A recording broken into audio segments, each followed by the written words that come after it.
Hey guys, what's going on? MassGFX here. Today I'm going to bring you another Photoshop tutorial. In this tutorial I'm going to be showing you how to create the glowing neon line effect here. Now there are quite a few tutorials up on this already. However, there are very few tutorials that show you how to create the different color flows here. So it's a very simple effect, and I feel a lot of you guys would really enjoy to see this one. So what we're going to go ahead and do is bring up our image. As you see, it's the same image, just going to start from scratch here. First thing you want to do is bring up a new layer, and then we're going to bring up our pen tool. We're going to make sure it's selected on the middle one right here on your path selection, and what it's going to allow us to do is click and make points here, and it won't fill them in. So now that we have that selected, what we're going to do is we're going to take our pen tool, we're going to click to make a point, then we're going to click and make another point. We're going to continue holding down our left mouse button, and we're going to drag off into a diagonal direction until it creates a nice little curve right there. And we're going to continue to do this all the way around her body. You can get as close or as far away as you want. What I'm doing for here is trying to continue with the shape of her body. And then we're going to get it nice and thin at the bottom there. Alright, now that we have that done, the next step we're going to want to do is bring up our brush tool. So we're going to hit our B key, and then we're going to right click, and we're going to scroll up to the top here. And for this one, for the image on this, I'm going to be selecting the brush size of 9. And what we're going to do is go back to our pen tool, and then we're going to right click, we're going to hit stroke path, we're going to make sure it's set on brush and click OK. As you can see, it just stroked the entire brush path that we just made with the brush size that we selected and the color that we have. Now, in order to get these lines off, all you have to do is hit enter one more time. Now, and as you can see, it's just one plain color right here. Now, this is where I'm going to show you how to create the multi-color effect. What we're going to do is going to create another new layer. We're going to again hit up our B key. We're going to right click. We're going to go to our size 300 brush, soft edge, and then we're going to bring up our colors. Now, as you can see, it's already set to yellow, so I'm not going to be using yellow again. For this, I'm going to be selecting a hot pink first. I'm just going to hold down my left mouse button and then go over, certain parts of the line. And then again, I'm going to bring up another color. This for selecting, I'm going to select a nice blue. And continuing following along the path. Again, selecting another color, and I'm going to do a neon green.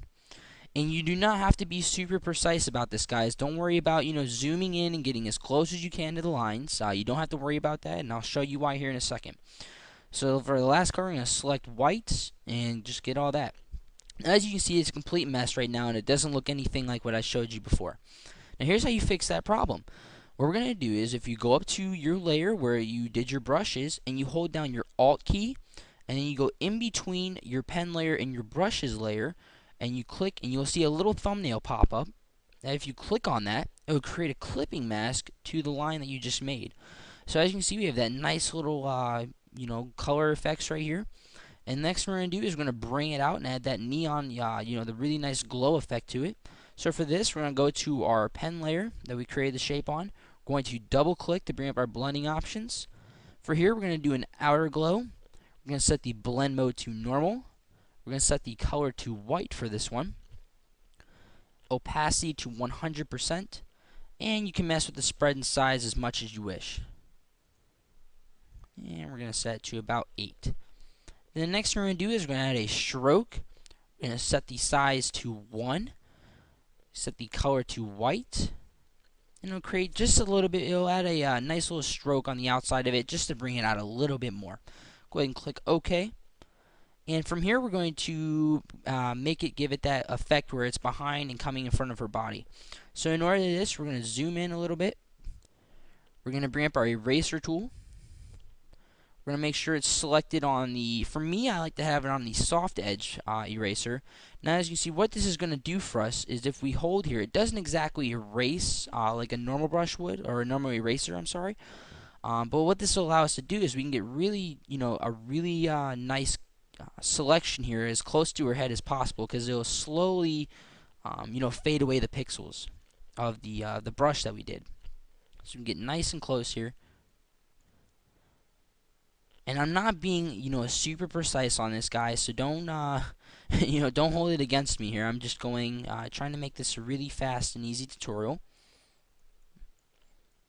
Of course, when you're going to do this on your own images, you're going to be, a lot more precise than what I'm being. But while I'm erasing this, some ideas that you guys could do for this effect. You could do them on video game characters. If you're creating a desktop wallpaper and you need something to just kind of bring it out, if it just seems a little plain and simple, you can do it on that. Um, it's just a wide range of things you can do with this effect. So we're just gonna go ahead and erase this last bottom part here,